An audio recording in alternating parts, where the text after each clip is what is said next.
एवं आप सभी का स्वागत है आपकी अपनी पाठशाला में। तो आज की इस वीडियो में हम साइंस मॉडल पेपर के कुछ इंपॉर्टेंट क्वेश्चन को सॉल्व करेंगे। तो चलिए शुरू करते हैं। तो क्वेश्चन नंबर 21 तक हमने प्रीवियस वीडियो में कवर कर लिया था। आज हम 22 से शुरू करेंगे। तो right the chemical equation for the following reaction, identify the type of reaction. तो action of heating on ammonium chloride. तो सबसे पहले हमें अमोनियम क्लोराइड का फॉर्मूला पता होना चाहिए। ये होता है हमारा NH4Cl। ठीक है, इसको हम क्या कर रहे हैं, हीट कर रहे हैं। तो हीट कर रहे हैं तो ये डिकम्पोज हो जाएगा, किस में पड़ जाएगा, ये NH3 प्लस HCl।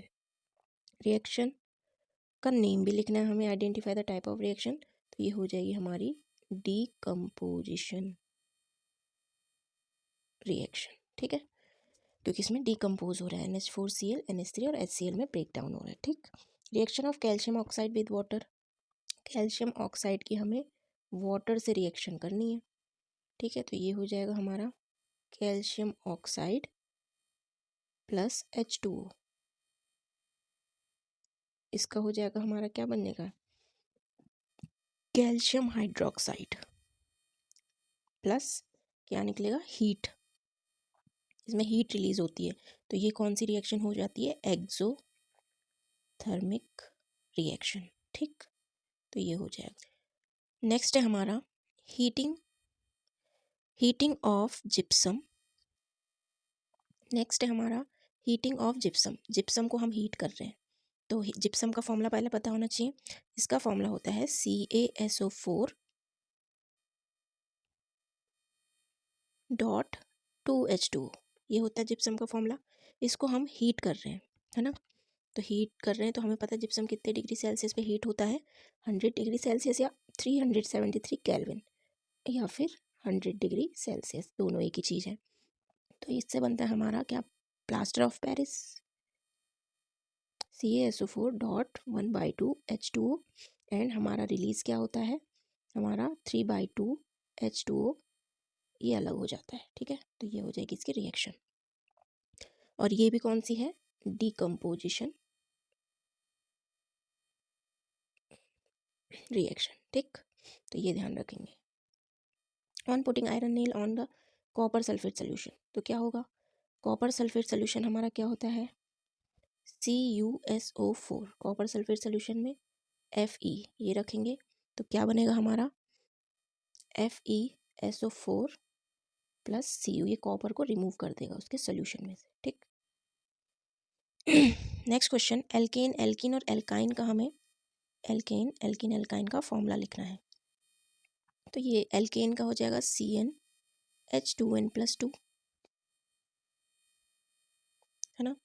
और एल्कीन का हो जाएगा CnH2n, और एल्काइन का हो जाएगा CnH2n-2। ठीक, तो ये हो जाएंगे इनके फॉर्मूले। नेक्स्ट क्वेश्चन है हमारा, एल्केन के फर्स्ट मेंबर का हमें, जो सीरीज है उसके फर्स्ट मेंबर का हमें स्ट्रक्चरल फॉर्मूला बनाना है। तो एल्केन क्या होगा, पहला मीथेन, CnH2n+2 होता है। तो अगर हम n की वैल्यू 1 रखेंगे तो 2 × 1 + 2 तो CH4 बन के आएगा हमारा। तो हमें CH4 का फॉर्मूला बनाना है। तो कैसे बनेगा देखते हैं। चारों तरफ हाइड्रोजन, कार्बन की वैलेंसी 4 होती है, ये हो गया 4, और H इसकी वैलेंसी, इधर हाइड्रोजन होगा, इनका एक एक वैलेंसी, ये हो गया। तो इस तरीके से, और फिर ये कार्बन का है तो कार्बन इससे भी लेगा सबसे, तो ये हो गया। और ऐसे बनाएंगे तो इसका ये बन जाएगा स्ट्रक्चर, मीथेन इसे हम बोलते हैं, क्या बोलते हैं, मीथेन। ठीक है, एन सफिक्स लगता है इसमें। ठीक, why alkanes are saturated hydrocarbons. Alkanes are saturated hydrocarbons क्यों है ये, बिकॉज जो इनमें कार्बन की वैलेंसी, टेट्रा वैलेंसी होती है कार्बन की, तो इसमें सारे सिंगल बॉन्डेड होते हैं कार्बन, उसकी tetravalency satisfy with the single bond, तो सिंगल बॉन्ड के कारण ये सैचुरेटेड होते हैं। डबल बॉन्ड और ट्रिपल बॉन्ड वाले कौन से होते हैं, unsaturated hydrocarbon. Next, can be converted to an alkane. तो alkene that means double bond को हमें सिंगल बॉन्ड में कन्वर्ट करना है, तो इसका क्या करेंगे, हाइड्रोजनेशन करेंगे। ठीक है, हाइड्रोजनेशन रिएक्शन होगी तो क्या होगी वो, जैसे ये एल्कीन है, इस एल्कीन का नाम क्या होगा, 2 कार्बन वाले का, एथीन, ठीक है, एथीन। तो किसकी प्रेजेंस में हाइड्रोजनेशन होगा, कोई कैटलिस्ट लेंगे, पैलेडियम ले सकते हैं, है ना, या प्लेटिनम ले सकते हैं, इन दोनों में से कोई एक। तो ये क्या बनेगा हमारा, एल्केन, दैट मीन्स इथेन। तो ये बन जाएगा, ठीक है। तो ये कैटलिस्ट की प्रेजेंस में बनेगा, हाइड्रोजनेशन रिएक्शन होगी। नेक्स्ट क्वेश्चन, ये हमने अपना प्रीवियस वीडियो में सॉल्व कर लिया था। तो अब हम क्वेश्चन नंबर ये वाला करते हैं। The process by which amoeba and hydra reproduce. तो किस प्रोसेस के थ्रू अमीबा एंड हाइड्रा में रिप्रोडक्शन होता है, ठीक है। तो जो अमीबा होता है इसमें रिप्रोडक्शन होता है, ये कौन सा होता है, बाइनरी फिजन। ये होता है हमारा बाइनरी फिजन, ठीक। और जो हमारा हाइड्रा होता है, क्योंकि मल्टी सेलुलर है हाइड्रा, तो इसमें होता है बडिंग के through, budding.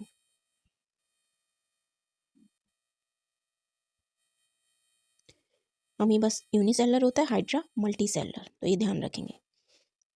Next question, explain the role of following enzyme in the process of digestion. तो पेप्सिन सबसे पहला है हमारा, पेप्सिन एंजाइम। तो पेप्सिन एंजाइम का क्या रोल है, ब्रेक्स डाउन प्रोटीन, ठीक है। ये प्रोटीन का ब्रेक डाउन करता है सिंपलर पेप्टाइड्स में, किस में कन्वर्ट करता है उसको, पेप्टाइड्स, ठीक है, सिंपलर फॉर्म में। फिर है लाइपेज। लाइपेज का क्या काम होता है, ये फैट्स वगैरह को डाइजेस्ट करने का काम करता है, उन्हें फैटी एसिड में कन्वर्ट करता है, फैटी एसिड और ग्लिसरॉल, जिससे वो इजीली डाइजेस्ट हो जाता है हमारा फैट वाला जो भी है, ठीक है, ऑयल वगैरह। तो ये फैट्स को फैटी एसिड और ग्लिसरॉल में कन्वर्ट करता है। तो हमारा ट्रिप्सिन, ट्रिप्सिन नामक जो एंजाइम है, ये स्मॉल इंटेस्टाइन में सीक्रेशन होता है इसका, स्मॉल इंटेस्टाइन से निकलता है। और कौन निकालता है, पैनक्रियाज, पैनक्रियाज सीक्रेशन करता है इसका। और ये ब्रेक डाउन करता है प्रोटीन्स का, ये भी प्रोटीन्स को ब्रेक डाउन करता है, किसमें, स्मॉलर पेप्टाइड्स, स्मॉलर पेप्टाइड्स में, ठीक। तो ध्यान रखेंगे, आप अच्छे से लिख लेना एग्जाम में अगर आ जाए तो। नेक्स्ट है हमारा सलाइवरी एमाइलेज। तो ये तो माउथ में होगा, तो क्या करता है ये, कन्वर्ट कॉम्प्लेक्स कार्बोहाइड्रेट। तो जो कार्बोहाइड्रेट की फॉर्म क्या होती है, स्टार्च, स्टार्च को किस में कन्वर्ट करता है, ये करता है सिंपलर शुगर में, सिंपलर शुगर। और सिंपलर शुगर की फॉर्म क्या होती है, माल्टोज, माल्टोज में कन्वर्ट करता है ये, ठीक है, TOSE है ये। नेक्स्ट क्वेश्चन है, एक हमें सर्किट दिया हुआ है, इसका हमें टोटल रेजिस्टेंस फाइंड करना है, current flowing in 12 ohm resistor, और हमें फाइंड करना है कि क्या कोई रीडिंग में डिफरेंस होगा, 2 एमीटर है ना, A1 और A2, इनकी रीडिंग में, ठीक है। तो फर्स्ट पार्ट करते हैं टोटल रेजिस्टेंस। तो टोटल रेजिस्टेंस, ये दोनों क्या है, पैरेलल में, और ये क्या है, तीसरा वाला सीरीज में। तो पहले पैरेलल वालों का निकाल लेते हैं। 2 रजिस्टर्स हैं पैरेलल कॉम्बिनेशन में और एक है इनके सीरीज में। तो सबसे पहले पैरेलल वालों का इक्विवेलेंट रेजिस्टेंस निकाल लेते हैं, 1/24 प्लस 1/24। तो ये हो जाएगा हमारा 2/24। तो RP हो जाएगा 24/2, दैट मीन्स 12 ओम, ठीक।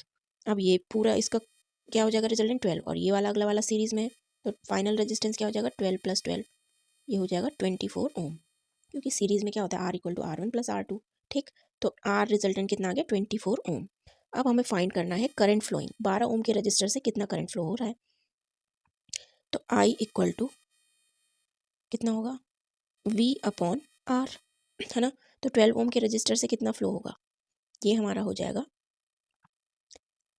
V 6 volt, resistance is 24, resultant ही तो रखेंगे, तो ये हो जाएगा हमारा 0.25 एम्पियर, ठीक। तो ये सीरीज में भी इतना ही होगा, ठीक है, करंट सेम फ्लो होगा इधर। अब क्या बोल रहे हैं, रीडिंग। तो हमारा I लिख लेते हैं, I कितना आ गया, 0.25 एम्पियर, ठीक, ऑफ A1। तो ये दोनों की रीडिंग अलग अलग होगी, देखो इसमें रीडिंग A1 की रीडिंग आएगी इन दोनों के बेस पे, ठीक है ना। तो इनका करंट, इनमें कितना करंट फ्लो हो रहा है, ये दो जो रेजिस्टेंस है, तो I A1 ये हो जाएगा जो 24 ओम में भी 0.25 का एम्पियर का करंट फ्लो होगा, लेकिन हर एक रेजिस्टेंस का मतलब अलग अलग बटेगा वो करंट दोनों में। तो 0.25 अपॉन ए, सॉरी ए नहीं 2 से डिवाइड करेंगे इसे, तो यह आ जाएगा 0.125 एम्पियर। हर एक रेजिस्टेंस है 24 ओम का, ठीक।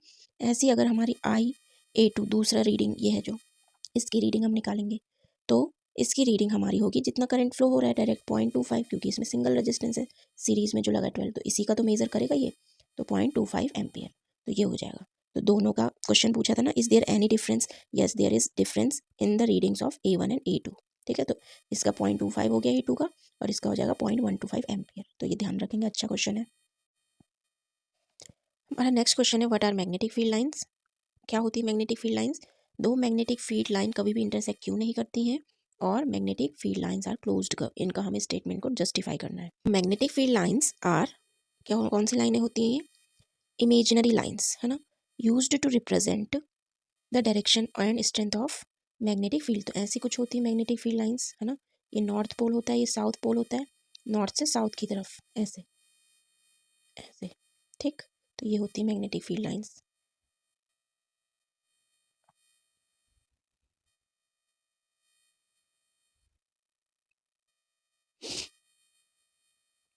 तो ये होती है मैग्नेटिक फील्ड लाइंस। अब हमें एक इसमें that tangent to a field line at any point gives the direction. तो जैसे ये है, ये इसकी डायरेक्शन नॉर्थ से साउथ पोल की तरफ होती है, तो इसमें अगर हम टेंजेंट खींचते हैं ऐसे हल्का सा टच करता हुआ, ठीक, तो ये इसकी डायरेक्शन को शो करेगा कि किधर से किधर है, नॉर्थ से साउथ की तरफ हमेशा जाती हुई दिखती है, नॉर्थ से निकलती हैं और साउथ की तरफ जाती है magnetic field lines, imaginary lines होती हैं। अगला पूछा था कि क्या two magnetic field lines intersect काटेंगी एक दूसरे को, तो नहीं, never intersect each other, because if they did, अगर वो ऐसा करती हैं, इसका मतलब होता है कि वहाँ पे दो डायरेक्शन दिखेंगी, है ना, टू डिफरेंट डायरेक्शन है मैग्नेटिक फील्ड लाइन की, और ऐसा पॉसिबल नहीं होता है, as the net magnetic field at any given point can only have one unique direction, एक ही डायरेक्शन होती है नॉर्थ से साउथ की तरफ, ठीक है, और एक ही मैग्नीट्यूड होता है, वैल्यू उनकी सेम होती है एक ही, तो ये होता है, तो कभी भी मैग्नेटिक फील्ड लाइंस इंटरसेक्ट नहीं करेंगी। इसका नेक्स्ट पार्ट था हमारा कि magnetic field line close curve बनाती है। हाँ, outside a magnet they originate from north pole, जैसे कि मैंने बताया था, नॉर्थ पोल से ओरिजिनेट होती हैं और किधर की तरफ जाती हैं, साउथ पोल की तरफ, merge into south pole inside the magnet, they continue from south pole to north pole forming continuous, और एक क्लोज कर्व बनाती हैं, इधर से भी ऐसे, ठीक है। और यहाँ पे जहाँ पे पोल्स होते हैं वहाँ पे हाई मैग्नेटिक फील्ड होता है, यहाँ पे इस जगह पे ज़्यादा होता है, ठीक है, तो ये ध्यान रखेंगे। लेंस वाला चैप्टर है तो आप कर सकते हैं, इसमें हमें रे डायग्राम बनाना पड़ेगा, ठीक है। एक क्वेश्चन है, इसको सॉल्व कर लेते हैं।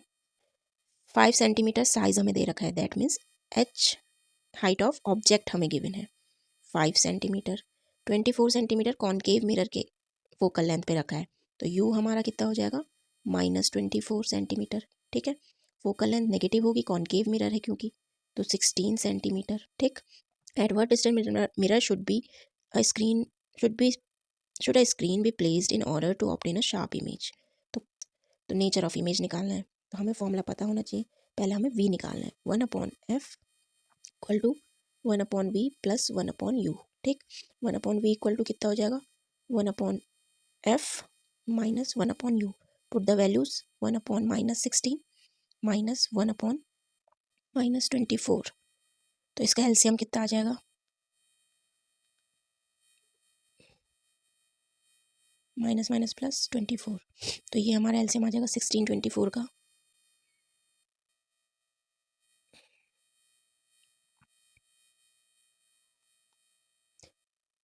48, तो एलसीएम विल बी 48, तो 16 3 ज़ा -3 + 2, तो ये आ जाएगा हमारा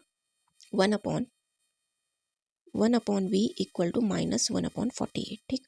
तो v की वैल्यू आ जाएगी -48 सेंटीमीटर, तो क्योंकि नेगेटिव है तो क्या होगा रियल एंड इन्वर्टेड इमेज, ठीक है।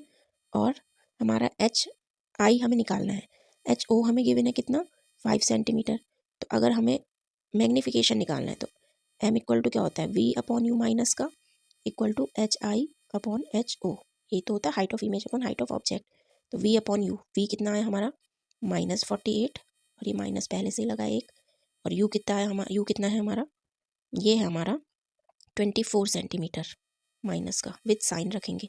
हाइट ऑफ इमेज हमें पता नहीं है, हाइट ऑफ ऑब्जेक्ट हमें पता है 5, ठीक है।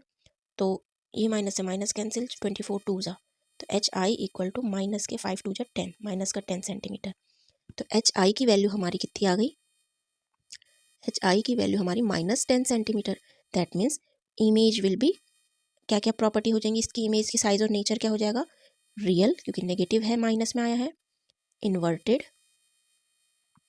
And double the size of object, ठीक है, ऑब्जेक्ट के डबल साइज का हो जाएगा।